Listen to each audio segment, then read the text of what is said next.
Apakah teman-teman tahu saya sedang senyum atau sedang cemberut? Iya, tentunya teman-teman bisa tahu saya sedang tersenyum karena kita bisa tahu ekspresi seseorang, perasaan seseorang, walaupun hanya melihat matanya saja.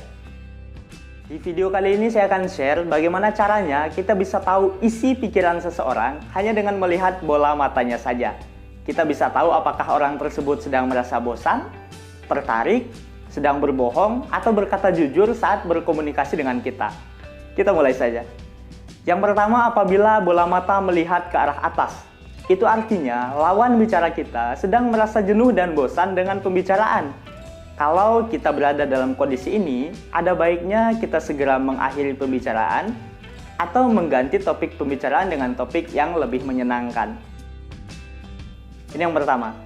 Kemudian yang kedua adalah bola mata melihat ke bawah. Itu adalah makna bahwa lawan bicara kita sedang merasa patuh, menghormati, atau menghargai kita sebagai pembicara. Nah, ini biasanya adalah komunikasi antara seorang bawahan dan atasan misalnya, atau seorang anak dan ayah, atau seorang mahasiswa dan dosen, siswa dan guru. Biasanya orang yang merasa dihormati atau dihargai, maka lawan bicaranya akan cenderung melihat ke arah bawah. Ini menunjukkan rasa patuh dan hormat. Kemudian selanjutnya apabila bola mata melihat ke kanan atas. Apabila kita melihat seseorang saat berkomunikasi, bola matanya mengarah ke sebelah kanan bagian atas, ini adalah makna bahwa ia sedang mencoba mengingat sebuah kejadian, sebuah visual yang betul-betul pernah terjadi sebelumnya. Misalkan saat kita bertanya bagaimana keadaan di rumah malam tadi, atau bagaimana kondisi di sekolah, atau bagaimana kondisi di pasar, di tempat hiburan.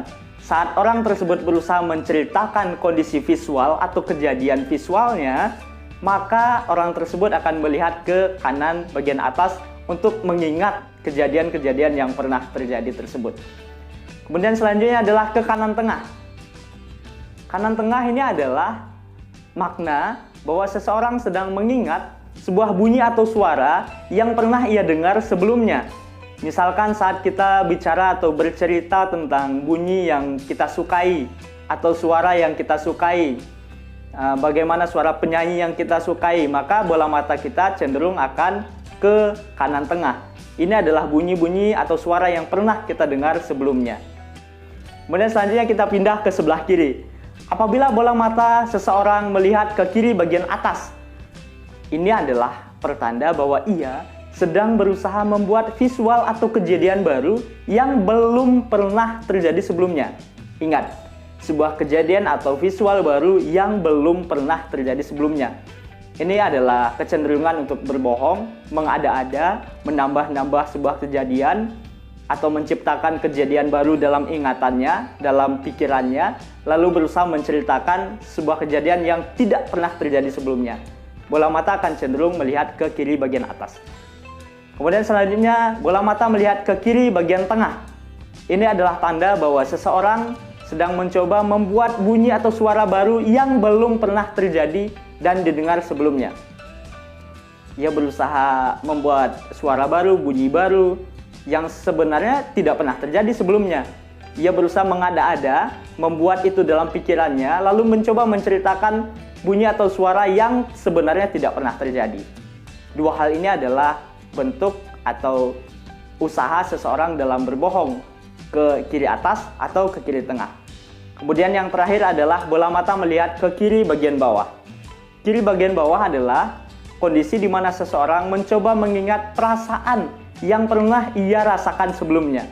Baik itu perasaan senang, sedih, perasaan kecewa, segala sesuatu yang hubungannya soal perasaan yang coba ia ingat, maka bola matanya akan melihat ke kiri bagian bawah. Itu dia beberapa arah bola mata yang perlu kita ketahui saat kita berkomunikasi dengan orang lain, supaya kita bisa tahu dan paham apa sesungguhnya yang lawan bicara kita sedang pikirkan. Semoga bermanfaat. Terima kasih yang sudah tonton video ini. Saya Agung Harisma Hidayah. Assalamualaikum warahmatullahi wabarakatuh.